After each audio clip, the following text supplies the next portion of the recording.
Hello, everybody. This is the Post Fight Podcast. After many post fights and many not many podcasts, we're back. This is Treyvon. That's Arman. Y'all know what it is. Uh, yeah. So we're gonna go over UFC 280 and some other stuff. In a second after that. I know we're a week late or over a week late. It is what it is. Yeah. So basically, that's it. We have just have UFC 280 to talk about and some other stuff. Um, I, I, I I guess we'll just start off main card, main event. We'll go top bottom. Among us, some other stuff he wants to say. He can do some stuff because he has some more fun, interesting things about this card and about the Cater and Allen card as well. Yes, sir. So we'll start off with the main event. I wish you would. There's so much stuff you missed, man. I want to talk about so much stuff. ADCC stuff, freaking other fights, Man, other I title know. fights. It's But mostly my fault. I don't think but mostly it's entirely my fault. Yeah. It's but entire. other than that, other than that, I kind of wish we got to record beforehand because Armand knows I was very, very, very wrong about the main event. Not necessarily like Islam winning. Uh, Dude, now I that I mean, think about it, as someone who took so much pleasure in watching all the Islam striking haters fall, I wish we'd recorded so we could have documented your whole Islam can't stand with Charles no, stuff. exactly, yeah, no, Damn. yeah, exactly. Oh, And screw like, me. no, I gotta stand by You when gotta I'm stand wrong. by I what gotta you said, stand by man. when I, Yeah. yeah, exactly, man. Like I Respect. take pride in that. I take pride in saying that I was wrong. It's a good thing to do. Yes, sir. But no, yeah, I wish we were recorded because I was extremely wrong especially in the striking aspect. Like Islam winning isn't surprising. Like, okay, yeah, wow, that's not surprising to me. Mhm. I had Charles winning, but I was shocked that Islam just beat up Charles on the feet. Being honest with you, I was expecting Charles to press him back, Islam to be flailing, Charles to be countering him, and the pressure making Islam kind of either throw really wildly a return or make Islam shell up. But a lot of Charles's game against the southpaws and the way how he gets his leap hand going, the way how he kind of pressures, didn't really work against Islam. Partially because Islam was just touching him on the way in, and also because Islam was countering a lot of his advances or things that Charles was doing. And I was like, hey, wait a minute, man. I'm impressed. I'm very respectful of Islam. I said this before, I believe on here. If you talked about Islam before on here, Yeah. like Islam to me has clearly been an elite fighter for the longest. Like to me, it's been very evident that he's been an elite fighter. He just ain't fought nobody Yeah. that like was elite in my opinion. Yeah. Uh, Agreed. and like I was always really annoyed with how his fandom came on the back of Khabib retiring, and how he doesn't actually have fans, and how the freaking Russian worshippers needed somebody else to worship, another Russian adjacent fighter to worship, and Islam was next They up. didn't even really mention him that much until Habib retired and started saying Islam come next time, rise after I retire. Yeah, it's just Exactly, yeah. yeah. And it's like Islam been cool, you guys. Like Islam's been very good. Like he's been a very good fighter. Like you guys just you know Jumped don't on the care. You guys don't know bandwagon. what Yeah, yeah, yeah, exactly. Yeah, just jump on the bandwagon. Yeah, yeah. I just didn't want to pay attention to him. Uh, so yeah, like I wanted Oliver to win. I like Oliver a lot. I I remember in the first round. I mean, before I'm sorry, my bad. Before talking about the fight with a lot of people in the room, obviously, me and him talk about fights all the time in general. I was like, man, I really want to see the grappling exchanges in this fight, and I think I got enough to be happy. And I was thinking, like, in the open space grappling, I think Oliveira is going to give him a little bit of problems off his back to get back to his feet, to move him, to sweep him to get underneath him, and attack legs potentially to get back up. And he did that once, which was really cool to see. But then also on the back end, I was like, if Islam can start pressing Charles against the cage and kind of pinning him there, Charles is going to be stuck and kind of not going to be able to move and kind of going to be willing to play guard and kind of going to be willing to just sit there and just get kind of ground out for portions of time. And after the first time, Islam, I forgot the exchange. I could probably pull it up, but I forgot the exchange. After the first time, Oliveira uh, got back to his feet, off balance, some attack the leg, got back to his feet. Islam was very diligent of keeping Charles pinned against the cage for the end of the round, and then kind of just worrying on him, touching him up a little bit, doing good things like that to make Charles have to work extra hard and it was just a good performance, man. Like fight was kind of quick, unfortunately, but it was to me. I think we got enough information and I got a lot of good stuff off of the off in the fight to just be satisfied. I agree. I agree. I would just uh not just to add on to, I mean, just my own analysis is pretty much the same as Trey's. I've watched the fight a lot of times. Reason being that I actually well I came to this like for a number of reasons, all stupid. I was like I came into to this not just this fight, but I came into the resignation of Habib and the baton passing on to Charles as a Charles hater. And then as time grew and I learned more about him and just watched it, so I was like, no, I'm not a hater anymore. I actually really like Charles. And he's very good. And I thought... And then the one time you like Charles, the time you lose. Come on, man. Maybe I should go back to being a hater, right? Maybe that was the defining factor. But no, I always thought that Charles was going to win either way. Like, I honestly thought he was going to give Islam way too many problems at range, that the grappling exchanges would favor Islam in a kind of meaningless way early on, and that over time it would wear on him attritively until Charles could get like a fourth round TKO or just beat him up like he did against Kevin Lee without a stoppage. I don't know. But that being said, a lot of people counted Islam out in a way that I thought was inappropriate, not like analytically inappropriate early on. Treyvon, Islam, you should see the way he was talking. A lot of people were talking, like, Treyvon was like, he can't strike for shit. He can't stand with Islam for 2 seconds, Charles for 2 seconds. Can't stand with him. And I never thought that was entirely true. I didn't think he'd be able to win in the exchanges at all, but Islam does some nice little things. He never takes, well, he does often, but he doesn't always, like, he'll take one step back and then he'll angle off. He'll cross parry kicks. He has a decent counter lead hook. I never thought he was completely incompetent on the feet. I really did. I just didn't think he had the craft, to be honest with you.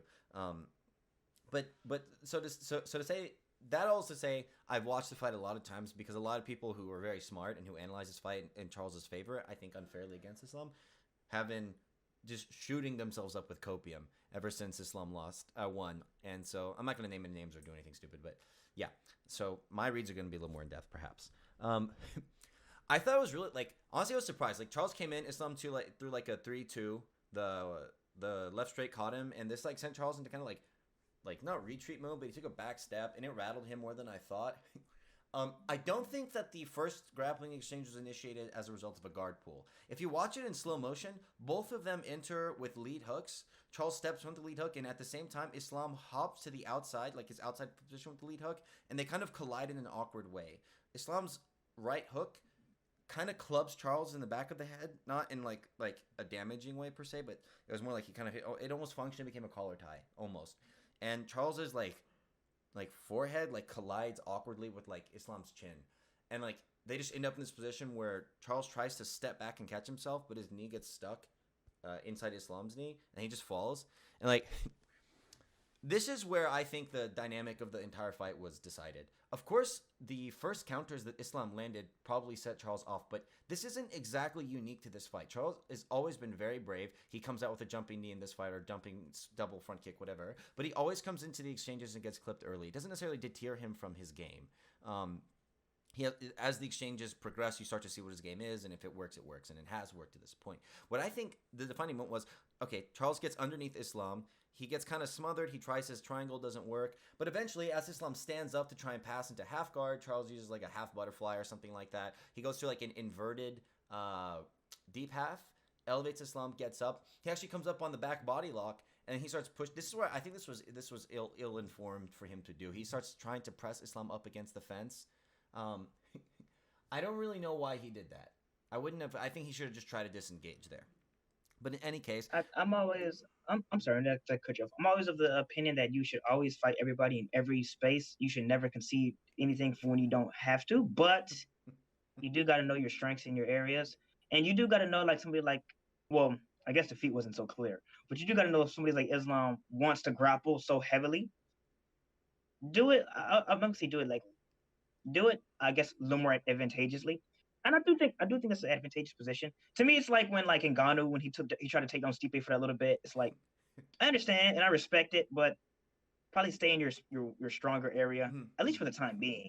You know what I mean? Yeah, but it's just even if you're going to go to that, it's just the manner in which it doesn't favor you. But this is what I think these were the defining moments of the entire dynamic. He pushes Islam there, and I think this was the exchange where Islam hits that lovely wizard kick, that hip toss he throws. He has Charles has him press up against the fence. He's trying to like work his game, like use good head position and stuff like that. This is where I think he found out that this and another spot, the clinch was also not a viable option for him.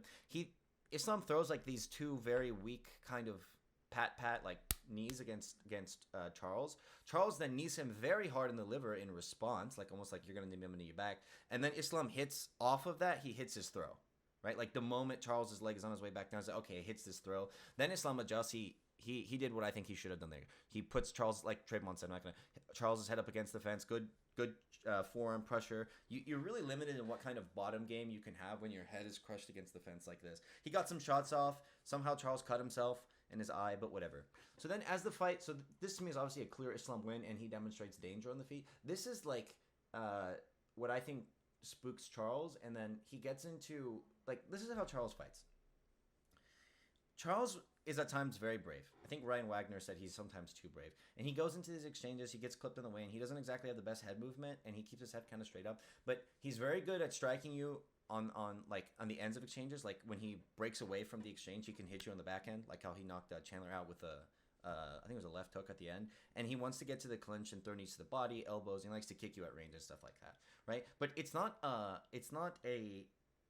kind of tag along feature of his game that he wants to put you in like the tie clinch and whatnot and knee you and hit you from there. It's like a core component of his game. That's something he does when he fights, and it's essential, I think, for him to have that in order for him to close the distance with confidence. You know what I mean? Like that's what he does. Like he'll get clipped, he goes for the clinch, right? Or that's not in a reactionary way, but that's just something he does. He goes in, he throws, he goes to the clinch. He did this repeatedly against the southpaw and Dustin Poirier, getting hit on the back or on the way in, but he'd grab a clinch, he'd frame off, then he'd throw a knee to the body, and that was money in the bank for him, right? When he tried this in that round against Islam, he got thrown the first time. This is against the fence though, so then he goes in for a clinch entry. For whatever reason, I don't remember exactly how, but in the second round, he gets in on the clinch against Islam, and he tries to do his normal thing where he catches Islam in the back of the head with like a collar tie, or maybe it was a underhook or an overhook, whatever, and he throws the lead elbow off the clinch. And Islam brings his head to the other side and uses that to dig for an underhook. I'm like, oh, this is, and then he smothers Charles against the fence. Now, even though Charles manages to fend off the takedown, he's still spending lots of time here pressed up against the cage. Even if it's neutral, he's spending this time losing this fight. That's probably more exhausting for him in the long run than it is for Islam, because this is probably how Islam spends most of his time in the training room. You know, like Charles can probably roll around on his butt all day and not get tired. Trayvon can do kickboxing all day and not get tired. Right? I bet you Islam. I can grapple too, man. Don't be disrespecting me like that. Trayvon can do everything all day and not get tired. Thank you. Yeah, but Islam, I promise you, the thing he can do the longest is this grind. Especially he's Khabib's main training partner. You know what I'm saying? At the time, he could do this all day. So it's not even advantageous for Charles to try and do his clinch things, at least from his perspective at that point, because he tries his elbow, he gets put against the thing. He tries his knee, he gets whizzer kick. It doesn't mean he shouldn't do it. It's just what I think went through his head. So from there, he's kind of stuck in this position of like, okay, like, this is not working for me. I don't have the confidence to enter and feel safe, right? Like I don't have that thing to fall back on. When I get in the thing, I get my clinch in, I do the attritive knees to the body and stuff. He's now the threat of the takedown has been established to the point where if he gets taken down, there's no W for him there. He just loses the round, and so he then kind of abandons kicking from range, sort of, even though Islam kind of cross parries. I think out of fear of being taken down. So now he's stuck in this position of I can kind of lead recklessly. Or I can wait for things to happen, and you see elements, you see vacillates back and forth between both frames of mind in the second round after that clinch exchange wherein he defends the takedown against the fence ends.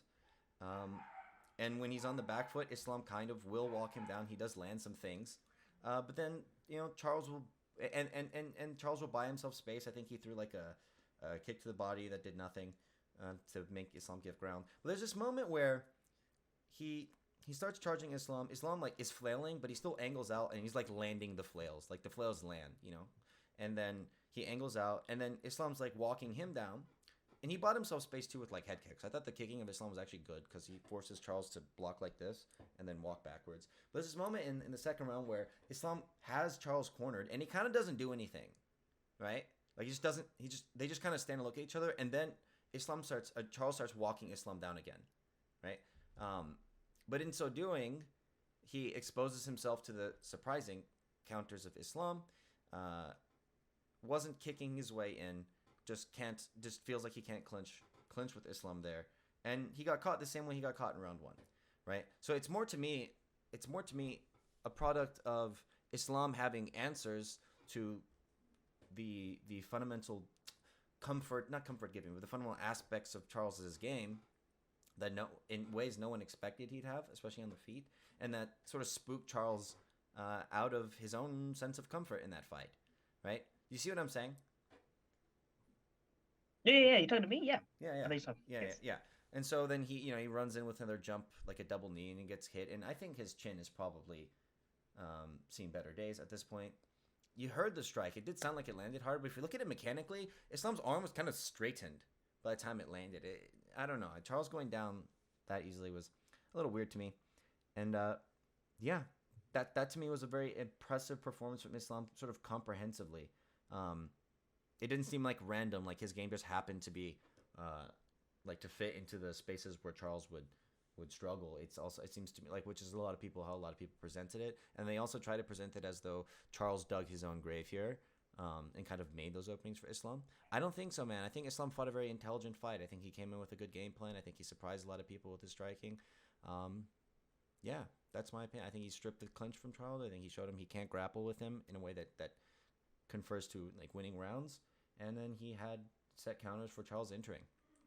He took Charles's comfort and therefore his tools and therefore his comfort. And then some people were like, "Oh, Charles tapped really early." I don't know, man. He got dropped. Islam probably has a killer squeeze. I don't think someone's like old Charles came back. He quit a little bit. Like, oh no, that looked pretty tight. Yeah, good job, Islam. Great fight. Big respect. Yeah. He's a better fighter than Charles, pretty much. That's what I got out of the fight.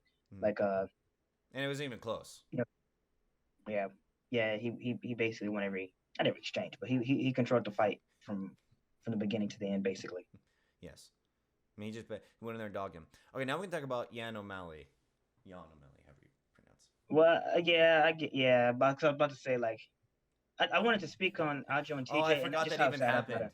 Yeah, No, that's no, why I no. skipped it. Yeah. There's nothing to talk about. No, there's Yeah. nothing to talk about. I just wanted to say, like, I was really annoyed because I was expecting the fight to be really good, and it has like the shapings to be like a really entertaining fight, but TJ came in hurt, and so the fight was a nothing fight, complete nothing fight, not worth watching at all.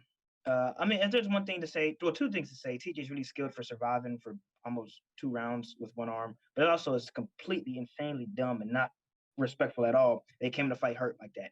Can't if your shoulder's not functional, you can't beat elite fighters. And then also he was telling people beforehand, like the ref, that like my shoulder's gonna pop out. Like what? Like shouldn't the ref have stopped the fight like as soon as it happened, or like shouldn't he also so many L's to be just so many L's to be taken.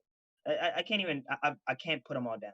I can't think about them all down. Maybe the commission, maybe the wellness checks before the They're in fights. Abu Dhabi, so their Just state athletic commission is sort of they don't have a state athletic yeah, commission, but yeah. no, it just so much stuff that I gotta say. It just L's all around. Like uh, Aljamain can't even get like a real title defense because he fought a crippled person.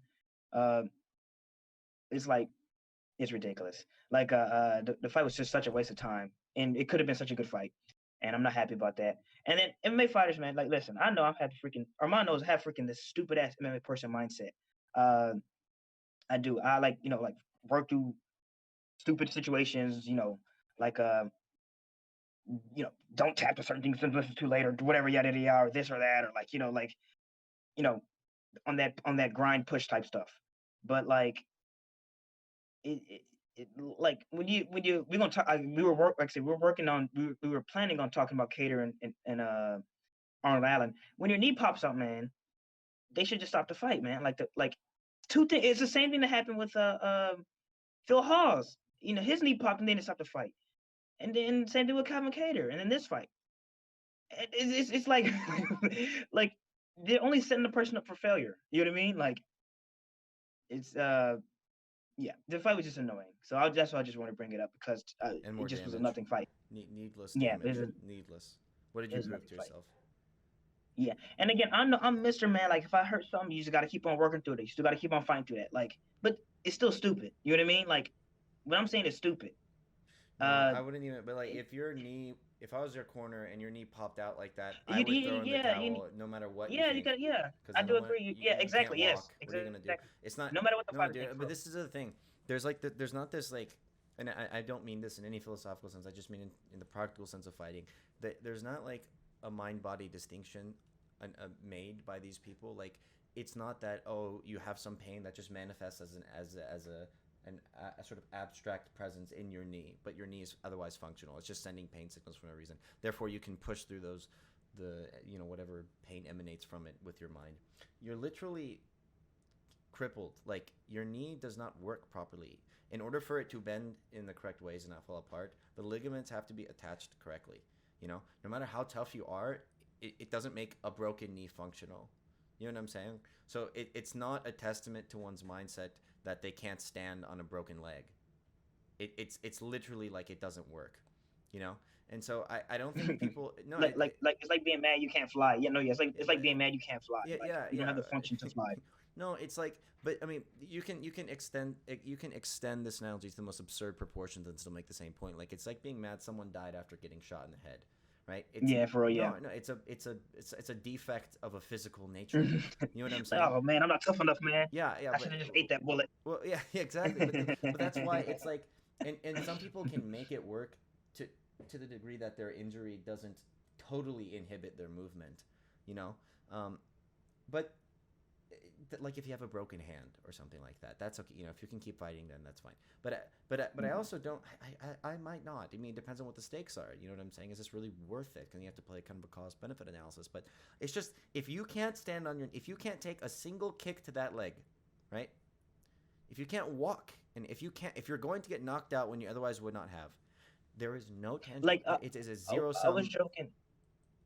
I was joking with fan of the show, Alex. Shout out my boy Alex. We was joking yesterday because I was watching I was seeing a fight with him yesterday, the Phil Hawes one, and I guess we'll intersplice this week's card with last week's card because screw it, who cares? But Phil Hawes, he freaking tore his knee apart off of like it wasn't a knee bar. It's really like a heel type grip. It was going for a knee bar, but the way how he broke his stuff, or I don't know what he tore, but the way how he tore his stuff was like a kind of heel type He grip literally ish just or bent it the position ish. wrong way. Like he bent it, Yeah, yeah, like that. yeah, Yeah. in a heel type way. But I was joking. I was like as the fight was going on, he was moving weird. I was like, I would kind of rather get my legs screwed up than my head because both are rough. But Phil House took both. He took head trauma and I don't know what happened to his leg, but potentially tore His chin ligaments, sucks as it torn. is. He just went dead. Like he lost it. I mean, he's Yes, I done. Yeah. know. Like he had to, like he took extra head trauma for no reason, just no reason at all, just no reason at all. Just got But knocked the out thing for is, no I'm not reason. even sure you can form a coherent He couldn't even argument. move that well. No, like exactly. But like someone's like when they say, "Oh, I proved to myself that I was tough and capable, whatever." But within these contexts, I'm not even sure you can form any kind of coherent argument in defense of what exactly it is you proved to yourself. you know what extra thing about I guess yourself so. are you proving? There's a distinction there. It's like I don't know. It's just what do you prove to yourself that you're tough? Okay, but that how much tougher can you get that you're already in here? You know what I'm saying? You're already fighting through I know, adversity. right? Yeah. Yeah, like what what Right. what significant degree of differentiation or difference do you need? Whatever. Um, in any case, yeah, that's that. I guess we can go on to Piotr Yan and Yeah. yeah. You can start that one, or I don't know. No, yeah, man. I guess I gotta start off by saying, man, props to Sean O'Malley for the right. But props to Sean O'Malley. He looks solid. Uh, He really did. he did a good job. Okay, wait. He didn't win the fight. Don't worry. Arman's gonna talk about that for 600 years about that. So Arman's already got that on deck. So don't worry. So we're gonna get that done. But I'll start off with O'Malley and kind of how he made Peter Yan have to work harder than I expected for his win, for Peter Yan's win. Uh, O'Malley did a good job of really playing his distance and his feints together off of Yan. Like, kind of like the way how he was able to kind of like fill the gaps a lot of times from Yan. That's the thing that Yan doesn't really like against most fighters. That's not what he's really like. People that kind of put strikes on him, work around him, and kind of get him to chase is where he's at his worst, which is saying a lot because he's still very good at fighting around that. Like he beat Corey Sandhagen like that. He beat Jimmy Rivera off that, and he beat Jose Aldo off that. Although and he beat Sean O'Malley off that. So but if that's your worst area, he's still a very good fighter. And but like kind of like working around Yon's guard, feinting him, kind of pausing him, getting him to throw at nothing at times was very, very, very good by Yon. Uh, I'm not Jan, my bad. O'Malley against Jan. I was very impressed. As a whole, he looked solid, man. He looked like a top guy. He kept strikes in front of Jan's face when he needed to. He feinted at Jan, and when Jan didn't respond, he struck him off of that. And whenever Jan would respond, he'd be too far away or kind of pull out of range and kind of make it hard for Jan to kind of get the distance and timing that he needed to advance and to land bigger shots on him. His grappling looked solid. I always knew his grappling was pretty solid. His grappling looked solid. And yeah, he was tougher in the fight than I would assume. He took more damage than I assumed he would have taken. And he did a good job of keeping himself in the fight, working around Peter's shortcomings. The knee in the last round was really good because Peter likes to duck a lot. So Sean did a good job of feigning and drawing out a slight little feint to draw Peter into a dip that ran him into a big knee that cut him. Still probably should have, I still don't know if that won him the round. I'll say before, Armand speaks, I think it's a closer 30-27 Jan win than a 29-28 Sean win.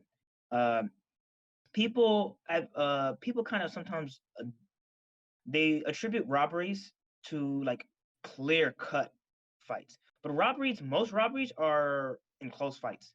There are a lot of close but clear fights. A whole lot of close but clear fights. Like most robberies are close but clear. Demir versus Kustateladze is one, or like Armand versus close but clear. Yes. Mateus Gamrot. Yeah. Armand or Cater and Emmett.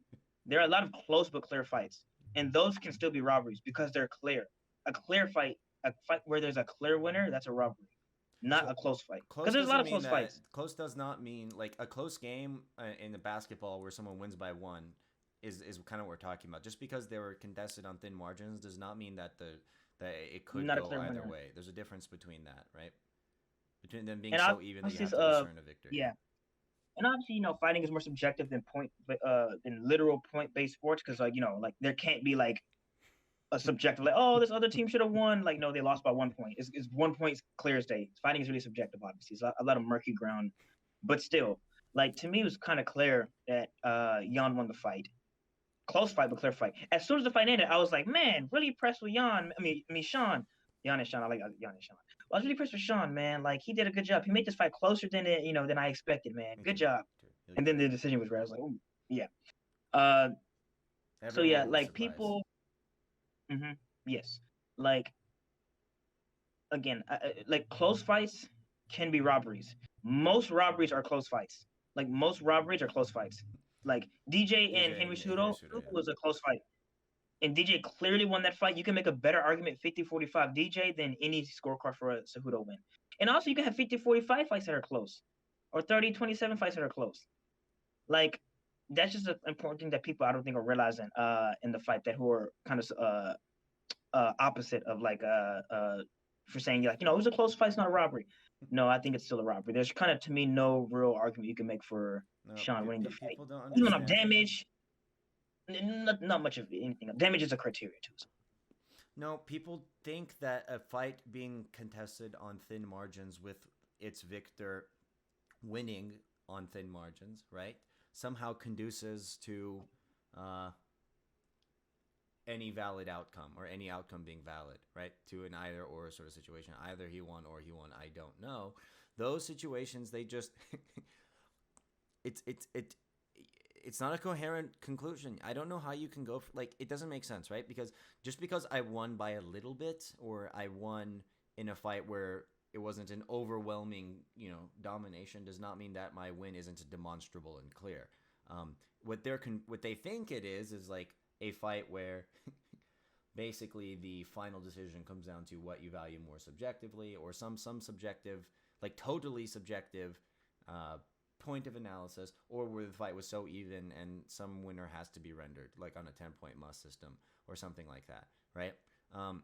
That's not what that means. It's basically what Treyvon's saying. Like, if you actually tried to perform the analysis of this, like, just like write out a set of propositions for why you think a fight being competitive conduces to a fight that can be scored either way, you realize there's an incoherence. It's just, it doesn't work like that. Just because both did well does not mean that anyone deserves the win. Someone still clearly won. Mm-hmm. I also don't like these idiots who are using the significant strike count as a substitute for using their own brains. It's like, it's like, no, another way that you can actually walk someone through their own incoherent ways of thinking. It's like some idiot on Twitter. I'm sorry, that's way too vague. That's most people on Twitter. I'm just not gonna, including me for even being I mean, on it, to be honest. a lot of times you complain, you're like, we're talking about some random ass figure. It's probably Twitter people, if we're being Yeah. honest with you. Yes. Or I like basically I tweeted in a way that it kind of blew up. It was like 70. I did private my account because I was tired of the attention. But people were like, I said, there's actually a clearer win. I'm dead. 70 likes is blowing up for you. Not for me too as I well. have Brian, 12 likes. followers. I have 12, and that's how I like it. Yeah. I don't want people to know me, and it was growing too. It was growing more than that. I was like, this needs to stop now. I'd never once gotten that much attention on. Anyway, so get to the point. I was basically saying it's a clearer win for Jan in round 3 than it seems. Pay attention to the counters and the damage. Don't just get optics and superficial things like his skin breaking, whatever. And some idiot was like, oh, and like just tweeted the significant strike counts. I'm like, oh yeah. So I retweeted the Wojak retard meme with the microwave brain because that's what he deserved. And the guy, and I was like, look, all strikes are not created equal, and you know this too. If you hit me with, let's say, 120 jabs that cause my eye to swell up, and then I knock you out in the last second of that round, who won? It's like, you did. Like, but you, okay, I win the fight. If I drop you almost to the point of finishing you, who won? I did, because let's say I did more damage, right? Or whatever, however you want to adjust the number of jabs to my one extremely horrifically damaging overhand right.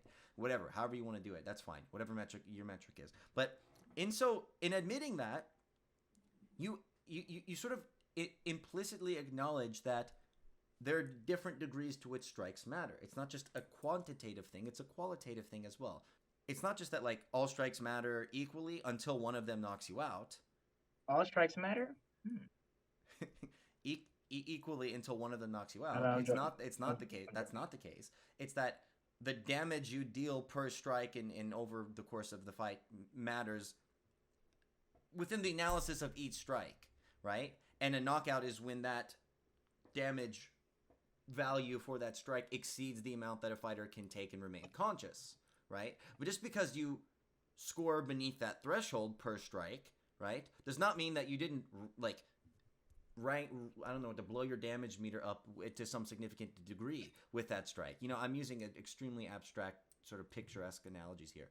But just because O'Malley landed more significant strikes, definition of significant pending, by the way, doesn't mean he won that fight. And I'm not even sure I'm convinced that he did win, though, because a lot of those were hitting arms and top of head and being rolled off of. And what makes a strike significant to the CompuBox morons who sit there and push a little button on their thing on the laptop? But whatever. I just wanted to get that point about significant strikes out of the way. The degree to which the strike impacts the fighter matters, and it's not a modal thing. It's not like it doesn't matter. Oh, he got knocked out. It suddenly matters.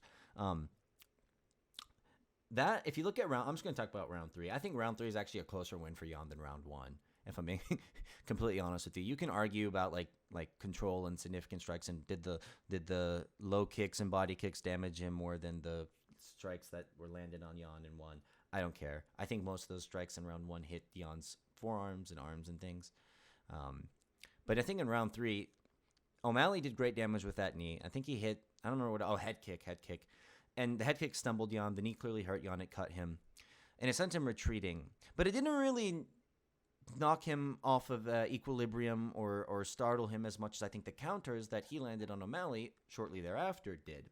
There's one in particular, like they were going even, sort of strike for strike, up until the head kick, which I'd say tipped it in O'Malley's favor. Then there's this one left hook that Jan lands on Sean O'Malley that it sends his legs into Jello mode, right? He just enters sort of queer street. I've never known what that meant, but I've heard people say that when people get rocked. I hope that's nothing offensive. Whatever. He gets all like wobbly. Right? Yeah. He gets all like gets wobbly and falls. Unfortunately, the optics of that were kind of screwy for Jan because he instinctively shot for a double leg the moment after. It wasn't even a great entry, but O'Malley just kind of folds over because he's already on his way down or he's lost equilibrium. So we don't get to see the whoa that would have happened. And since optics are so important to judges, especially because they're stupid and they don't know what they're doing, that could have really scored it or convinced the people that Jan won. I think Jan won all 3 rounds. I would give an edge to him in round 1. He clearly won round 2. And I think on damage and on the actual like equilibrium disrupting, the efficacy, the dynamic change that his shots, Jan won round 3. The knee cut him, but that's sort of superficial. and Jan really navigated that well. He ends up anytime afterward that O'Malley tries to press an advantage he gained, Jan counters fairly hard and hurts O'Malley. That's what I think. And scoring is important. Like, I don't just want to laugh it off, because one day I'm going to be a professional fighter. Treyvon already registered and is now a pro. I don't know when. He should be fighting soon. So, and I've seen him get robbed. Especially in a pay structure. Yeah, and it sucks. It's emotionally, it's upsetting. It looks bad. I don't want to ignore the intangible effect it has on fighters' mental state. It's not fair. It sucks. But in addition, in a pay structure where for most fighters winning doubles or halves winning or losing doubles or halves your salary respectively, not that anyone should be going through that, but at the very least, you'd want the person who actually won to get the bonus that really everyone should be getting anyway. But if you win and then you don't get it. Bonus.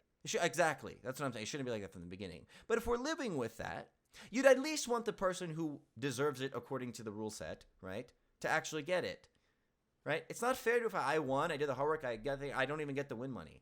So to Jack Slack and all his stupid fucking fans from the UK who keep on saying like, oh, this is a part of MMA, it'll always be a part of the sport, blah, blah, blah, blah, blah. Yeah, until you know someone it affects, right, you get to say that. You get to eat. I don't want to go any farther than that, but you get my point. It's something I care about trying to change, because it could impact me. It's impacted my friend. It can impact how much money you make. You can get cut for stupid reasons. Yeah, that's that. I think that's all in that card to talk about, right? Yeah, basically, man. I mean, Germont and Dariush, no way I forgot that, man. You I'm not they gonna had say a much, banger. Yeah. I don't know much to say either. The grappling was freaking awesome. They both were just grappling like awesome people. The pace is awesome. Give my boy Vanilla a damn title shot. That's what I damn know. Get that boy a title shot. He deserve it. Give my boy a title shot. And he actually proved. I've been saying this for the longest. Chandler and Poirier, respect JG, respect these guys. They need to fight one of the guys coming up, man. They keep on fighting each other. Benil fighting the guys that's coming up. That man, he OG with it. You know what I mean? Like he proved that he deserves his rank. Yeah, exactly. Let one of them fight Arman. You Arman. You let them fight this. I don't know what side you're gonna be on. Whatever side he's gonna be on, let fight him. Hopefully one day. No, like the other. Hopefully one day. Yeah, not now, please. They like 40. They like 45, bro. Yeah. Well, then that's an easy win. I'll take them at 45. No. Boom, but they're looking like that for real. You see me? I train with you. You know I can't. What are you trying to get something up to? But no, let them fight one of the guys coming up, man. Like, cause like Chandler and DP, man. We're gonna talk about that when it happens, man. It should be fun, but it's so it's so just there, man. It's just there, like it's just there. That's a fight that should happen after they both lose to up and comers, and then they I guess you could say like that. No, because it's like they're gonna use this as though it has ramifications on the divisional rank. And be like, well, he won this, so perhaps we should. They fight Fiziev. They need to fight Fiziev. They need to fight Gamrot. They need to fight Ismagulov. Demir. They need to fight Rahman. Gregor Gillespie. If he ever comes back. Just exactly, yeah. Like these guys are on the come up. You know what I mean? Like these guys need to be fought, and like they just fighting each other. And then you just need to fight. It is. So shout out for my man Benil. It was the highest pace I've seen him press without looking as tired as he has at that pace before. He even mentioned it was his hardest. When you cold. When you're good, you're good. Yeah, and he looked in the best shape I've seen him in a while, because we always talk about how he was not gifted with good athletic genetics, and he still isn't. It's still the case but he looked he didn't look like he slowed as much, and I mean he did cool things. He baited he faked like I think it was like a body kick, so that Gamrot thought he'd catch it, and then he threw it as a knee and it hit him in the chest. He scrambled every time he got taken down in a beautiful way. He was just like, I am not accepting this. I would love to see that fight with him and Islam. His takedown defense looked great. Yeah. His striking looked good. Striking looked good. Even Gamrot was trying to do some sneaky entries. He even shot into the legs, was gonna fail, pulled into a heel hook, pulled out, and then Benil got out. Just cool ass grappling exchanges, man. Yeah, you guys gotta watch the fight. Really nice. If you haven't seen it, it's gonna go down as one of my favorite fights. I love grappling fights that are super high level and super fun. That's like for me, like even maybe I think it's better than like Arman Islam, right? Because the action was sustained the whole time. There's cool striking involved. Yeah. Now we're gonna move on off of this card. I think that's all there is to talk about on this card. I mean, there's just things here and Yeah. there. Fucking yeah, but whatever. Anyway. What else happened, bro? That was cool. Bilal beat up Sean Brady. I predicted that. Yeah, me too. Um, Makes perfect sense, and I don't want to get into why. yeah, that's about it. Yeah, we can now. I want to talk Yeah. about how Chase Hooper got his comeuppance. I want to talk about how it yeah. happened. So that's what I'm gonna do. Listen, This man loves bullying freaking teenagers, dog. he's my age. He's He 23. is? He's 23. Huh? Yeah, he got his contract when he was 18 with it was a developmental. Oh wow, deal. he is. Oh my Remember, god. I did the research Oh. for that documentary I never released. I know all of his damn everyone Edson Pinedo. Yeah. You know his social security number, man, his blood My type. God, I could literally write his biography. I'm the only Bruh. human on earth who cared enough to look into. I mean, it's wild that I had that aspiration. I got so burnt out on that video. I'm so yeah. Anyway, I still have it, man. But anyway, Delete it. no, I got to keep it for the memories. It's called Unfinished Chase Hooper video with missing. Yeah, but anyway, he's my age. He looks almost just as bad as he did on his Contender Series fight in 5 years. He was or 4.5 years of development, if we can even call it development. But in any case, look, let me tell you the truth. I'll respect to Chase Hooper as a human being. It's not his fault. It's literally not his fault. I have no defensible reason to shit on him the way I do. It's just, I know, right? No, I don't. I will openly admit that. If I'm a hater, I'm ethical about it. I will tell you I hate them because I hate them. Yeah, I respect that. I respect that. If you're a hater, I'm a hater. I'm a purebred hater. And it's not fair. It's frustration and hatred, or this is a strong word, but anger with a bunch of other things that revolve around Chase Hooper that aren't his fault, but that because he's the center of all of it, he's the eye of the storm, so to speak, but not the cause. I don't think that works out. Whatever. Then I direct it towards him because he's the one in there fighting. And I know it's really the UFC management, his team, whatever. But this kid is not a fighter. He is a mediocre Brazilian Jiu-Jitsu black belt, I think. Maybe brown. And I mean mediocre. People talk about, it's insane. He's a black belt now. Yeah. I'm going to, Islam, I check your grappling. We need that energy in this because it's insane. This will segue into our topic about DC and the UHBJJ squad. How influenced by the UFC's PR machine people are. Mm-hmm. The UFC propaganda machine is the strongest machine, and it is hilariously. No, listen. They only think Chase Hooper is this Ryan. Not even. I mean, even Ryan Hall is overrated, to be honest. This who can I analogize? Damian Maia, Charles Oliveira, some crazy grappler off his back. Because the UFC has taken Chase Hooper as someone who rolls, Imanari rolls and does all the somersault stuff off his butt and his shittiness literally everywhere else as a chance to market him as this Ryan Hall figure who is so, if you get caught, you're going to get in trouble. Let me tell you, Renato Moicano is... That's a funniest thing, man. Renato Moicano. I'm sorry, man. It's good. It's a good mistake. It's funny. It's funny. I know. Yeah. Not to my grappler. That is freaking. I'm gonna try to every time he runs out, I'm trying to do that. Just because it's so funny. Man. I will. It wasn't not to my grappler. Renato Moicano is a fine grappler. I think he's a black belt. He's good. It's nothing to write home about, but he's a good grappler. In some Fight Pass grappling invitational, he just simply smothered Chase Hooper. Like, they had a grappling match. I know he's bigger, but can you imagine if Chase Hooper were actually this witchcraft wizard on the ground that everyone, the UFC PR machine claims he is? How he would just leg lock him. They make him seem like he's Lachlan Giles and that he should have, he should be tapping out people bigger than him, etc. Moicano's just a weight division above him. Maybe even fought in the same division as him at one point. Yeah, 45, yeah. Yeah, so it shouldn't have. I mean, he just mounted. Yeah, he mounted him. I think he took his back. I don't remember, but he just had his way with him. And Hooper just had that same disappointed, gaunt look on his face at the end of that beating that he does. Whatever. Let's get to this fight. So if you look at, he's not good. He's not a good. His grappling is average. His wrestling is bad. His striking is demonstrably shit. And his striking. This is okay because I'm not. This is the one thing I'll say. His striking is how I was talking about Islam's before. Thank you for saying that. I mean, it's so bad. His striking is not striking. His striking maybe would hold up in the 135-pound division of women's MMA.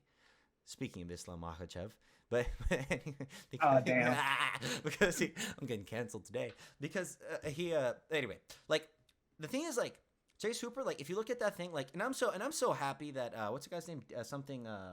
Who you talking The about? guy who just beat his ass. Oh, Steve Garcia. Garcia. Yeah, I don't no idea who he is. He fought Trent Tavares. Yeah, I He know. fought a Houston guy. Yeah, I know. He took him down over and over again because he kept getting clipped. That guy fought Chase Hooper exactly like you need to if you get matched up with him. This is an insult that you put him in here with me, and I'm going to beat the shit out of him just within an inch of his life. Like, I'm not kidding. Look, he kept catching him with the same counter. I don't know. Chase Hooper, like, I was watching with my friend, and I was like, look, like, Chase Hooper doesn't even understand why he's throwing the 1-2. He doesn't even get it. He's throwing it just to throw it. Like, he'd be like, oh, I just got clipped with, like, a counter lead hook and then, like, a fucking left hand that came on the other side. I might as well just do 1-2 again. Oh, okay, got to reset. Just got to throw it again. He has no craft, no nuance. He doesn't understand how he can play things off his entries. He doesn't know why he's getting countered when he's getting countered or what's going to come if he throws the jab. And his response to getting hit is literally, I'm just going to flail and throw harder. I'm going to do it again and try and run past him even faster this time. And when it gets really bad, he ducks his head down and like flails. And you can see like yeah, go ahead. Again, I do want to say, yeah, I do gotta cut Arman off because he got a lot to say. Yeah. But no, and the one thing, man, again, I'm way nicer to Chase Hooper than Arman is. I'm not saying Arman is, but no, the one thing that it does irritate me, man, is like he has all these little other things that he does. Like he kept on throwing like back fists. Yeah. Off of his dubs, and it's like. That's like it's one of those things where it's like people's development is kind of just not structured. You know what I mean? Like off of his 1-2s, I don't know, maybe feint those, but instead of feinting those, he's overthrowing the 1-2 and ending up in a crouch, and then he just throws a back fist off of a back fist as a response to the crouch is okay, but like that you shouldn't be falling over like how you're falling over in response to strikes or in response to your own strikes. In all that much in general. He does it because it's like I have to do something from this out of position place I put myself in on accident. Exactly. You know, to fill that space. Yeah, he has to fill that space with something. Which I mean, yeah, it's good to fill the space. You got to fill space with something. But he just he puts himself there on accident. It's a feature of his game. Either he overdoses 1-2 or he dips off of the response or something, and he's doing these back fists that aren't productive, and it's just unfortunate. Like he's just not a UFC fighter. He's not a fighter. He's not a fighter. He's not. You can make the argument as well. He's had all this time. He has an elite chin. Yeah.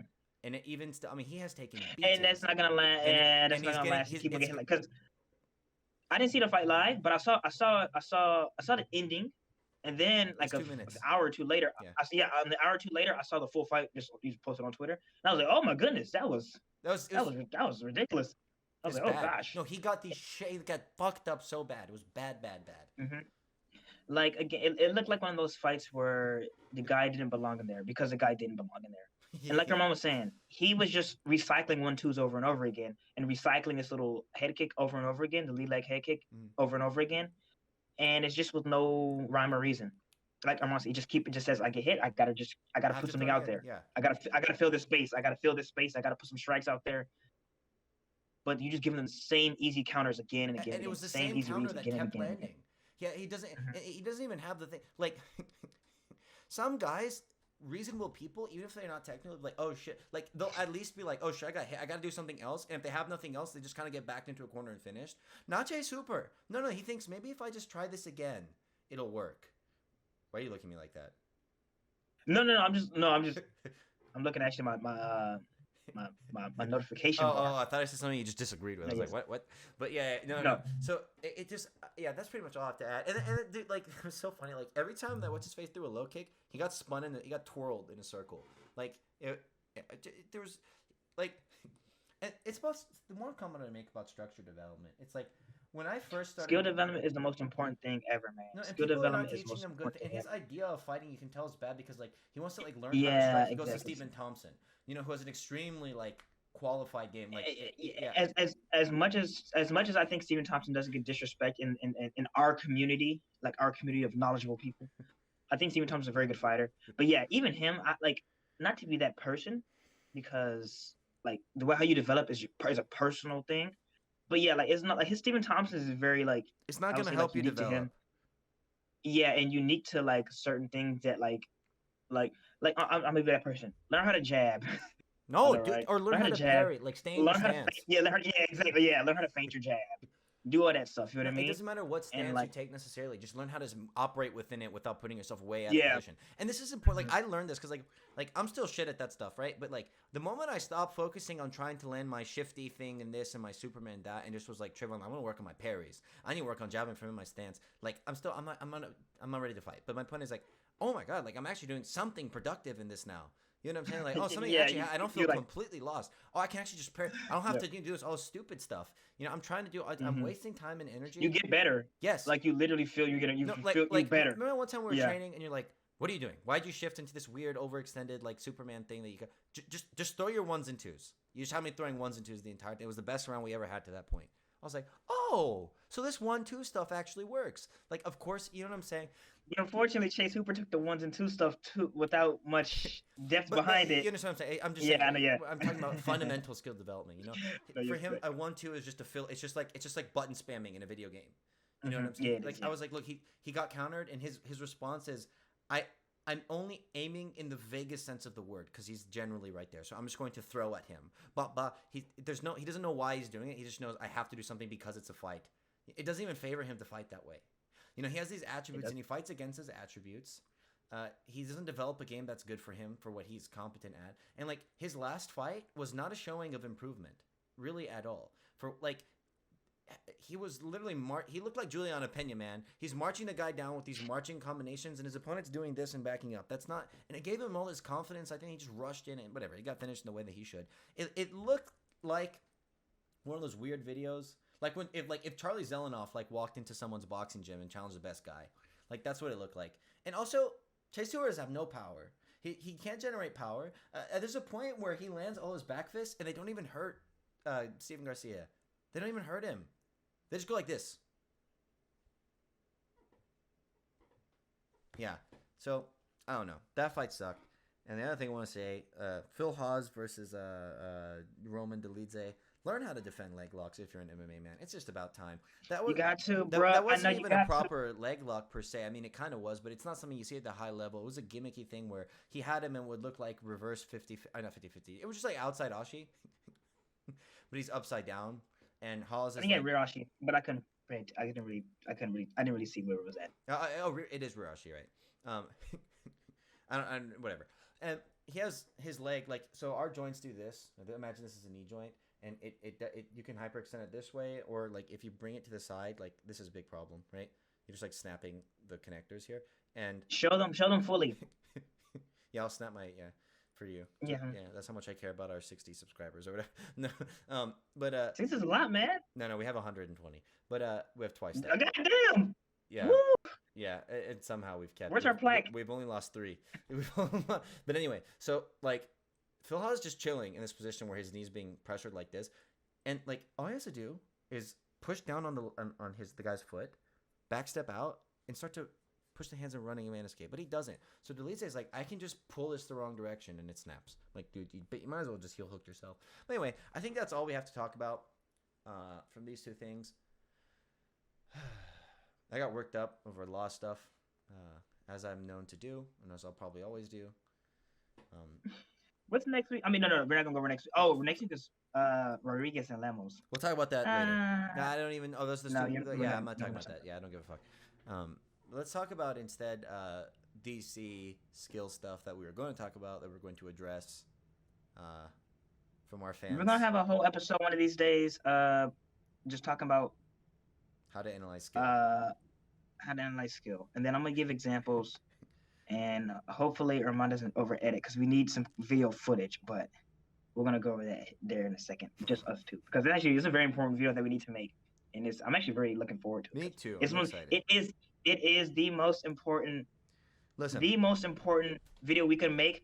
It's not gonna be the freaking end all be all. It's not gonna be the freaking the authority of this. But I think it's a good way how to look at it because the UFC PR machine will have you believing some insane stuff. It's not even a UFC PR machine. It's like all the PR machines of every propaganda thing that can propagate anything ever. But especially the UFC PR machine. The UFC PR machine is insanely powerful, and will have you just wrong. And some of it is they're actively trying to get you to do that, and some of the things are just kind of just byproducts of their own, not trying to be malicious. Like from simple things like them, like not even like bringing up their old fighters much anymore, like DJ or GSP And or people things forgot like how that. good DJ is. That you only hear about And him like re-entering the conversation because he knocked out what's his face and in like one. like how the UFC always has the next guy as the best in their weight class in history. Like, oh, they've been doing this forever, but especially like they're like this guy might be the best in this weight class, or this guy's the best in this weight class now. It's like, bro, he just freaking got the belt like 2 days ago. Like, calm down. You know what I mean? Things like that, some little things like that. But yeah, we're gonna go over DC basically, and this is not DC disrespect hour. This just he's just kind of like the person we were talking about today. Um, Can I and say something very quickly? I know, yeah, go So, ahead, yeah. just to give a bit of, let's say, as ethically as possible, give background on this. Um, we're, I'm president, not for much longer, but I'm the president of the Brazilian Jiu-Jitsu Club at the University of Houston since 2018. You guys already know this. A few of our fans, probably our more dedicated ones, come from there. Trayvon is like Boy, Big Alex. Big Alex. Trayvon's like the dedicated celebrity of that group, which is its own history. It's really cool. To be honest, it's really cool. But he and I are known as the nitpicky MMA analyst guys in there, and I love it. yeah, and I'm more prone to vexation than Trayvon, or perhaps the outward expression of said vexation than Trayvon. Um, Trayvon made a comment that said Prime Connor is just ranked above Prime DC, however you look at it, and It's objectively true. it's yeah, it's demonstrably true is probably how I put it. Like you can clearly demonstrate that, Yes. Yeah. and the most skilled rhetorician and analyst in that group disagreed, which is not good. Let me just put it like this: UHPJJ, I love y'all, just off principle. Y'all's MMA opinions are deep in the gutter. They're deep in the gutter. They are deep, almost like to the point where it is only charitable that I treat them as though they're salvageable. They're just deep in the gutter. Stop misspelling Connor's name, okay? It's with it's got two. It's got one N. You put it with two N's in the ER. I know one of you does that as a joke. That's all I'll say. That's all I'll say. And we need to address this. Yeah. Trayvon, Like go ahead. So we're talking about DC. no, yeah, no, yeah, and I'll even start. Okay, yeah, because I'm not here to. I'm not here to. It's not a DC disrespect hour. He's very good. I'm not even here to like. Yeah, yeah. I'm not even here to like necessarily like, Just he just be happens on to be somebody's the ass. one. Yeah. Yeah, we're gonna go. We're gonna go over some. We're gonna go over this in the future. It might be freaking 18 months from now, but we're gonna go over one of these damn days. But even because I've seen this too as well, and this is something I kind of just was thinking about. Like people bring up DC in terms of like his wrestling grappling game, and I like something to compare him to Khabib, especially since they train together, especially since they're very good friends and all that. Like, Not the same. They're and not. like not the same. One's a complete tier above the other, and it's Khabib. Khabib is 3 or 4 by tiers. far. Yeah. Yes, one's a complete tier above. Because I see that, and people are like, "Man, DC's like the freaking heavyweight Khabib. He's like the best wrestler, one of the best wrestlers in history." These are only things you're saying because people say it. These are only things you're saying because he has Olympic Accolades, qualifications. yeah. And you might say to me, "What the hell, dude? He has Olympic qualifications. That clearly demonstrates that he's a freaking high quality wrestler." Yeah, in freaking pure sport wrestling. In MMA, his wrestling game is extremely good. Obviously, he's a very good grappler. We're gonna go over way more details with this in the future. I'm gonna talk about some things here, even today, of how you can look at certain things differently. But like the way how he initiates his takedowns in MMA, and the way how much and how long and how successful he can grapple in MMA How it's is worked into nowhere his near as game. successful as much as other people, as other fighters, as Khabib himself. You know what I mean? As the other fighters who can grapple better in certain situations, like uh like I think DC's also his wins and even his losses to me get blown out of proportion because the UFC's propaganda machine and UFC's structure for the longest, the light heavyweight division was the glory and the glamour division of MMA. They had so many popular people: Rashad, Rampage, Forrest Griffin, Shogun, Machida, Little Nog, Alistar. I can just freaking name people, man. I'm forgetting other people that I just like 7 people I just named off my head. Who other people, Ryan man? Bader. Ryan Bader's like, hey, I get it. Tito. Chuck! We're talking about Right, this Randy era. Couture! We're talking about like the big guys. Yeah. Okay. But Fucking yeah, dude, Randy Couture. Yeah. all, You mean like all these stars, historically? like, yeah. all these stars, right? All these famous ass people. You know what I mean? Like just all these massive names, massive people. They have more names. They have more name value than they do, I guess, like skills. And when I talk about skills and like good fighters, what do I mean by like, okay, how do I like rank fighters? What is the core of it? To me, is the core of it is what are your answers to the higher and higher, more depth questions that elite fighters will pose to you. Like elite fighters, they have generally better and more broad or more specific that funnels into their game answers for the elite fighters they face. So even somebody, so you have somebody well rounded like Volk, and somebody that's really specialized like a Khabib. They still have answers, and they still will have ability to get themselves into a fight against a wide variety of challengers, a wide variety of elite challengers uh, that pose more difficult questions than other people. DC, the questions he's getting asked are not as strenuous as the questions Volk has to get asked, or that Khabib has to get asked, or that Usman has to get asked, or that Max has to get asked. You know what I mean? Or that Aldo has to get asked, or DJ. You know what I mean?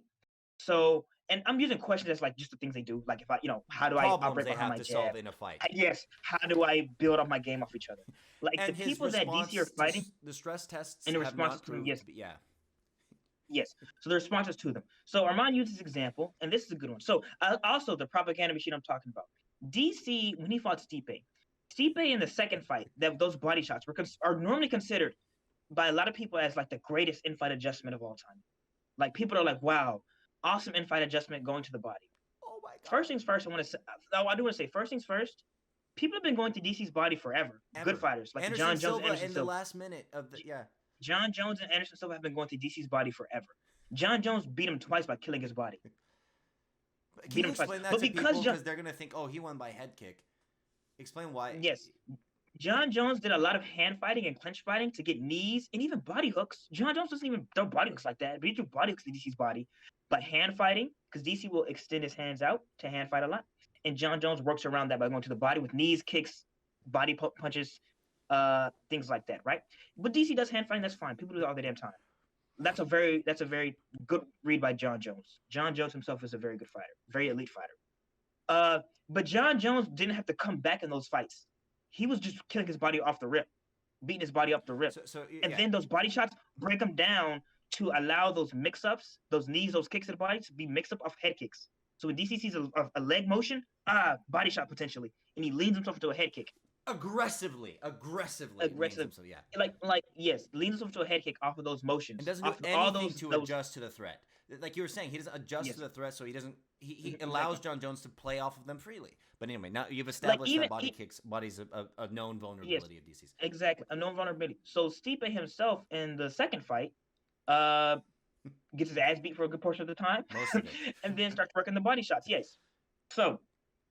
And it's crazy because he lands a knee in round one and just totally abandons it for the next 3.5 rounds. It happens. Yeah. Like very good read, very good thing. Nice job on the comeback. Great, impressive. That's very nice. But people are making it seem like it's such a crazy in-fight adjustment when this has been the book on him. It actually really hasn't been the book on him because people don't recognize that he's open to body shots and vulnerable to body shots. But that's because they don't see his game. They don't see what happens to him. They don't see, how these things happen. But he worked a portion of the game that has always been there. Yes. Everybody has pieces of their game that they kind of just can't cover up all the way, or that's hard to cover up. That's everybody. But DC has more, and he has worse answers and has worse responses to those things than other guys. Like even somebody like Khabib, I remember this so specifically, and this is a specific instance. It's not like a end all be all. It's one specific instance. But against Conor, yeah, I love this. I remember Khabib in the third round throw a deep 1-2 on Conor. And he immediately slipped the counter left hand that Conor was going to throw on him because he already had built-in responses to that entry. So Khabib threw a 1-2, he's leaning over himself. Conor's like, oh, wow, I'll get a knockout right here. Let me shoot that left straight.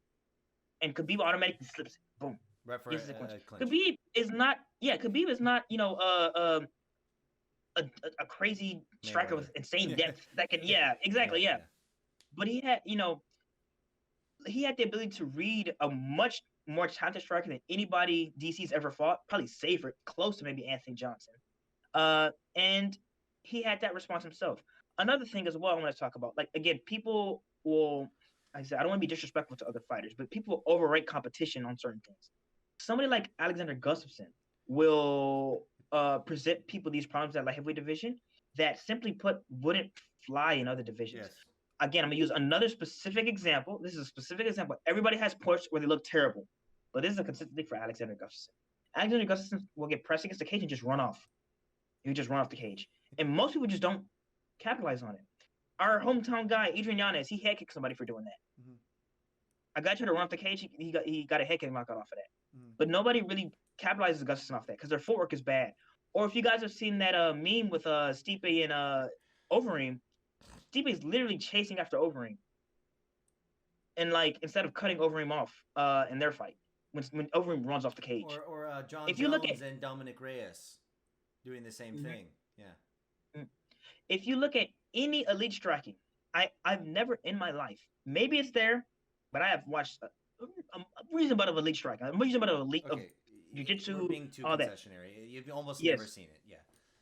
You never seen it. Never seen it. I don't see people run off the ropes, run off the border like that. You know what I mean? Things like that matter a lot. Like, and yeah, there's a sign of a bad striker, or uncomfortable striker at the very least. Things like that matter a lot. Like DC, his wins and his losses are put on a higher pedestal than a lot of other guys who have to face much stiffer competition. Like, we bang on about certain guys, we praise certain guys, me and Arman and other people, like other people in the analyst sphere, bang on certain guys who it would seem like very hipster picks. Like, why do you guys like Chad Mendes so much? Or like, why are you guys so much on Demir? So you know what I mean? Intellectual. Exactly, picks, yes. Yeah. And it's not because I just want to look cool. I do want to look cool, but hell, I'm cool with looking stupid as well if I have a wrong pick or if I say something bad or whatever. Yeah. I just want to be correct. I want to be right. I want to have the right reads. And like somebody like, DC, very good fighter, but simply put, he's like a win over Chad Mendes is a much higher win. Yes, is a much higher win than just about any DC win. You know what I mean? A win over like Max Holloway is a much higher win than anybody than a win DC's ever had. You know what I mean? Uh-huh. And like DC's wins, like Frank Mir, he can grapple well, but he's a good fighter. I feel like at the most he's a good fighter. A win over Alexander Gustafsson, he's a good fighter. A win over like Anthony Johnson. So angry. Like a win over think of other guys that he's fought. A win over Roy Nelson. It's a good one, I guess. And like even speaking of that, I remember my boy Ryan Ragnar. He made a little video of DC. Hopefully we'll have examples in the future about this. But when DC got to a single leg on Roy Nelson literally wasn't fighting any groups. His hands were just idle. His hands were just like sitting there. It's little things like that stack up over time that matter so much. It's free. Like DC, yeah, it's free. It's free. DC doesn't have to. He doesn't have to contest with grips. He doesn't have to contest with head pressure. He doesn't have to contest with heavy hips. He doesn't have to contest with any of that. He just can finish his takedown.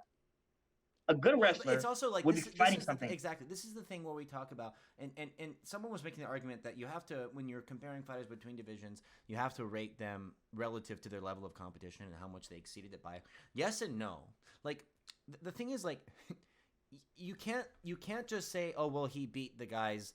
You can't have it both ways, because you'll be like, well. You could tell Islam was elite when he was beating competition way beneath his standard. Exactly. Yes. Simply by an analysis of his skills. So even if DC is beating competition, DC is beating a competition in similarly easy fashion. You know what I'm saying? But even though the barrier to entry for beating those people is very low, how much does he exceed it by? Given his skill level. That principle is applicable across divisions. Also, I don't like this argument about, well, we can say Conor we can, like, DC's as good as Conor because for his division he did so and so and Conor did blah blah blah blah. Not good, right? That's like that argument can only be formulated if we're comparing across generations. That's like asking, is the iPhone 1 a better product than the newest one? No, but for its time, how is it? But then the question we're asking is more, it's not a perfect analogy, but it's more like, which phone is better, the Google Pixel or the Z Flip or whatever, or not the Z Flip, or the newest Android or Apple phone? They exist at the same time. They can learn from each other. You know what I'm saying? Just because they fill different niches doesn't, you can't just isolate these things. You can't say, I mean, of course they have different requirements at heavyweight. They're different size in their cardio.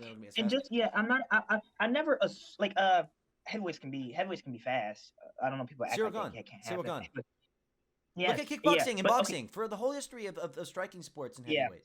and then I'm not yeah, but even still, right? Skills is irrespective of that, and then the answers you have to answer. I mean, the questions you have to answer are irrespective of that. So even if heavyweights are going to be a little bit slower, which doesn't have to be the case, or heavyweight's going to be a little bit like or they have to deal with more power, or they have They to, can't run you around as know, quickly around. They can't move you as much can't. as Yeah, DJ. exactly right. It Yeah, doesn't exactly matter right. what the That mechanics are. It's how do they use the yeah, skills they had. It's about the whole exactly. Yeah, picture. The whole picture. Yeah, exactly. DC could have used the same tools he's always had in a much more And intelligent, DC's responsive, freaking and fast as tactical way. hell, dude. DC Yeah, also DC's DC fast is as a hell, and he tremendous hits hard as athlete. hell. Yes, Yes, and he has a crazy and chin. He's like two so feet strong. tall, He's so strong. and he's strong as hell. Yeah. He's like 2 feet tall, lifting people up in the air. That like he himself is the is the example of that. You know what I mean? Yeah. DC's like he's not even a heavyweight. I don't think he's not a heavyweight. No, DC's no, not a heavyweight, but then we can talk about it like this. Like if we want to and he's talk, beating heavyweights. no, and we're That's not saying impressive. Which is impressive. Which is yeah, impressive. we're not Yeah, saying he's which not is good impressive. though. I don't want to, Yeah, and we're not saying he's not yeah. good. We're talking about at the highest end, at the margins of excellence, right? You got to nitpick. You Yes, got to nitpick. you have to. He doesn't finish that picture. Whether you're comparing 125ers to 205ers or 205ers to 185ers, it doesn't matter. And another way to dispel this argument goes, okay, if that doesn't matter, how come when fringe 185ers go up to 205, they end up in the title picture? You know, yeah, yeah. Well, there's something about their skills that are transferable between weights. You know what I'm saying? It doesn't. Yeah. So whatever. Because then it creates an incoherence. But in any case, it's like DC could have mostly the same tools that he has. Not all. You know, he needs to change the things, but he could have a lot of the same tools he has now and be a better fighter if he made better decisions. If he was a smarter fighter. You know, you don't need to reinvent the wheel mechanically. I went on a big rant to Trayvon about this a long time ago, like them trying to win the third Stipe fight by just turning him to a completely different fighter. You know, yeah, at the highest end, especially, it is of course about your mechanics. You have to have just simply you have to have skill, right? But you also have to have craft. You have to be a good tactician. Jorge Masvidal is extremely skilled. Yeah, well, that's what I say. But that's assumed. That's assumed. That's assumed. I think the way how you use your craft and the way how you use your mechanics and the way how you use your tactics and your strategy is a skill. All that but is, you know what I'm saying. predicated It on becomes that. less tangible. It becomes more. It becomes less Yeah, something I can yeah, show with yeah. like a or anthropomorphized like doll. I can show the movements of. It's not biomechanical at this point. It becomes a abstraction. You know. At the highest levels, you assume skill. It has to be there, and then you have craft. Like you're talking about, Calvin Kattar has very good boxing. But you're showing us on Friday, Volkanovski will move around an angle so he can land a jab, whereas someone like Calvin Kattar will just throw it. You know what I'm saying? Yeah. And Calvin Kattar will have the fight. The fight ended too damn quick, man. Freaking sucks. Yeah. But Calvin Kattar he had trouble getting his game flowing because he's so lead hand dependent to get stuff started off the ground. Yeah. And he doesn't pressure well behind his jab that well that he kind of just starts walking into left hands against Arnold Allen. So he had a hard first round. Calvin Kattar's capable of adjusting, which again, DC's not necessarily capable of doing that himself. That's what I'm talking about. That's an intangible. You have to Not really capable of doing that himself. Yes. Yeah. Calvin Kattar's capable of adjusting. It still would have been a hard fight for Calvin Kattar though. That's a bad matchup for him. But yes, like Calvin Kattar, excellent boxer. When he gets his range, when you can give him exchanges. Oh God, he's beautiful. Just freaking excellent. But getting himself into those spots is crucial. And instead, Calvin Kattar when he's actually fighting in an elite division, he doesn't get a title shot. But since DC's fighting in a non-elite division, he only has to take his L's against the tip of the top best fighters in the weight class's history, instead of against a top 5 guy in a better weight class. Yeah. And people saying, well, how good would he have done if he were stress tested more regularly? For one, I think he would have done just as good bad because he was tested by certain people, just not as regularly as you'd be tested at 135 against unranked guys. But it doesn't matter. That's not who he is. That's not the question we're asking. We're taking a snapshot or a specific amount of time where we call this person is in his prime. Who was he? Not who could he have been if so and this and that, right? Who is he in his prime? I don't care what the weight. How did he use the tools he had, right? And take the cards he had and play them. You know, what did he do versus someone else doing what they had with their things? That's really what makes the difference. And Conor McGregor in his prime, as much as I absolutely cannot stand that person, isn't Yeah, man. Unquestionably Like, better yeah. competition, more adaptable, has a more comprehensive game plan, is much more process oriented. He's more defensively Mhm. responsible. He has answers to more Mhm. questions. DC just doesn't. Mhm. DC's Can answer grapple. to Can grapple more than fine. yes, Can his defense. He don't know if it's good. Yeah, go ahead. My bad. ADCC Connor against round 3 in Holloway when he tore his knee. He took Holloway down and passed his guard and all this stuff. Whatever. He showed. He showed better passing mechanics, better posture, better all that than DC's ever shown on the ground. How Uh, many times DC abandoned wrestling because it doesn't flow into his game when he gets tired? You know what I'm saying? Like in the Stipe fights, he just gets tired and can't do it anymore. You know? yeah, like CP doesn't. I'm a CP. DC doesn't even have a top game that is sustainable against elite competition because the bottom game of heavyweights is normally extremely poor. Yeah. And he still has a hard time. Heavyweights and light heavyweights are extremely poor, and he still has a hard time maintaining that uh, as a reasonably good grappler on top. Like Stipe or Gustafson or who else he end up on top of? Rumble Johnson. Anthony Johnson. Yeah, exactly. Yeah, That's Josh it. Barnett is actually a good one. But no, yeah, He most of those didn't hold guys Josh aren't Barnett very. down. He never held Josh Barnett down. Yeah, yeah, yeah. But yeah, like those those guys aren't giving you the problems that like even like somebody like Korean Zombie will give you off his back. Korean Zombie has an extremely good bottom game that can elevate you, exerts butterflies, keeps weight off you, off balances you. Those guys would just like Anthony Johnson would just sit there and lose. He would Yeah, just sit there he and would lose just and give then up. give up. He Yeah. doesn't have the tools. There's no depth. Once you get past, it's just like Gaethje on the ground, man. You know. Yes, but the exactly. thing is, Gaethje being that way off his back is an anomaly at lightweight. It's a Anomaly, feature yes, of exactly. heavyweight. It's a feature of heavyweight. Yeah. You Mhm. saw Augusto Sakai or no, what's that? Is that his name? Versus fucking Alistair Overeem. A moment he landed on his back, the fight was over. Yeah. You know. So anyway, we should wrap this up. Basically, my point is that I like DC. I actually like DC. I think I like him more than the people in the so-called intellectual MMA Twitter Mhm. space do. I'm a fan of his. I respect his story. I don't Mhm. even fault him for being a company man. I think he wants to feed his family and take care, and he has a thing, his beliefs or this or that. I don't care. The MMA fighters, I don't expect them to be Marxian economists. You know, I really don't. Look at the shit that fucking what's hillbilly friend of ours said. What's the guy who I will beat you in a debate, flat Earth guy. I was on camera. His fucking Bryce name. Mitchell. Yeah, that guy. Look at the shit he says. There's no hope. But in any case, this isn't a slag off on DC. It is what it is. I just think we need to make this video about the skill analysis. This is so important. Skill. But the thing is, I'll say, guys, the last thing, actually, this is the real last thing. Tune out what the PR says. Stop. Yeah, the propaganda machine crazy. Stop reasoning by what other people say, right? Stop doing that. Just look at what's there. Look at like the most fundamental presence of in the matter, which is the fighting, and perform an independent analysis. You should not take things. You should not say things about this sport that you cannot reason through in your head, that you can't prove that this is a proposition. Exactly. Oh, DC's. Why do you think that? Ask yourself.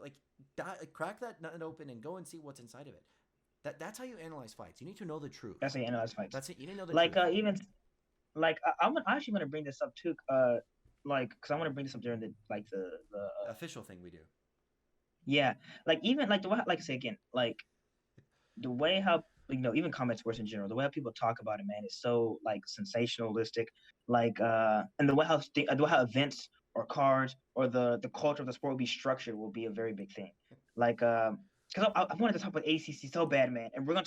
But I remember like just watching ADCC. Gordon Ryan is arguably the best grappler on the planet, no doubt about it, pound for pound, regardless. Who's better? But the way how the event was structured, no, the way how the fight was the event was structured, it was for him. Yeah. So there's less attention paid to Katie Bertolo or other grapplers who are very high level as well. You know what I mean? Mm-hmm. And there's more. Like sometimes Gordon Ryan does things that other people do, and people are like, "Man, Gordon Ryan's so cool. He only does this himself." It's like, no, man, the person just did this right now. Like, like the other person just did this. Yeah. And then it's like, this is not taken away from Gordon Ryan because Gordon Ryan, again, the reason I'm saying arguably is because I need to get my grappling knowledge up. I think it's getting much better as days go on, but I would need to just sit down and study. But Gordon Ryan is ridiculously good. At worst, one of the greatest of all time in Grinogi. At worst. But the way how the jiu-jitsu propaganda machine itself is going, he's the forefront. He's the one that's he's the one that gets the most attention. He's the one that gets all the praise. And then even people like John Danaher, obviously a great coach. You know what I mean? Obviously. Good, yeah. But there are other people. Yes, exactly. There are other people out there that are just as good. Like freaking Mika Gaval's dad. His freaking dad had 3 people, I think, in ADCCs, and 2 freaking medaled. You know what I mean? Yeah. But nobody's talking about his dad, really. You know what I mean? Or even Lachlan Giles, he freaking is like coaching himself and freaking he himself is an ADCC and developed his own system and whatnot. And they're just, there's a lot of like, not saying Gordon Ryan isn't like, a top tier No, top this is tier not freaking. a No, this is not disrespecting him. Yeah, they're just saying there's other people on the tier.